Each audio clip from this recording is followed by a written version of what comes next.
మిత్రమా, ధనం కంటే ముఖ్యమైనది మనశ్శాంతి. ఎందుకంటే దాన్ని ఎవరు అమ్మలేరు, అలాగే కొననూ లేరు. మనిషికి మనిషికి దూరం ఎంత అని అడిగితే మనసులో నమ్మకం ఉంటే అణువంత కూడా ఉండదు. అదే లేని రోజు భూమికి ఆకాశానికి ఉన్నంత దూరం. ప్రతి ఒక్క మనిషి ఒక సముద్రంతో సమానం.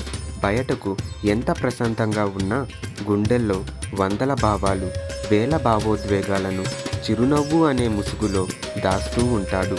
డబ్బు కొరకు పరుగులు తీసి తీసి అలసిపోయి చివరకు వెనుతిరిగి చూసుకుంటే మిగిలేది కేవలం వయస్సు పైబడిన శరీరం, అలాగే దూరమైన బంధాలు, దూరమైన ప్రేమానురాగాలు. జీవితానికి డబ్బు అవసరమే కానీ డబ్బే జీవితం కాదు. మనిషి గొప్పతనం నమ్మడంలోనూ నమ్మించడంలోనూ ఉండదు, నమ్మకాన్ని నిలబెట్టుకోవడంలో ఉంటుంది. నిజం చెప్పి బాధ పెట్టినా మంచిదే కానీ అబద్ధం చెప్పి మోసం చేయకూడదు. నువ్వు కోటి కోట్లకు వారసుడైనా తెలుసుకో, ఊపిరి వదలగానే ఊరి బయట పారేస్తారని. నీ సంతోషాన్ని వేరే వాళ్ళ దగ్గర వెతికితే జీవితాంతం వెతుకుతూనే ఉంటావు.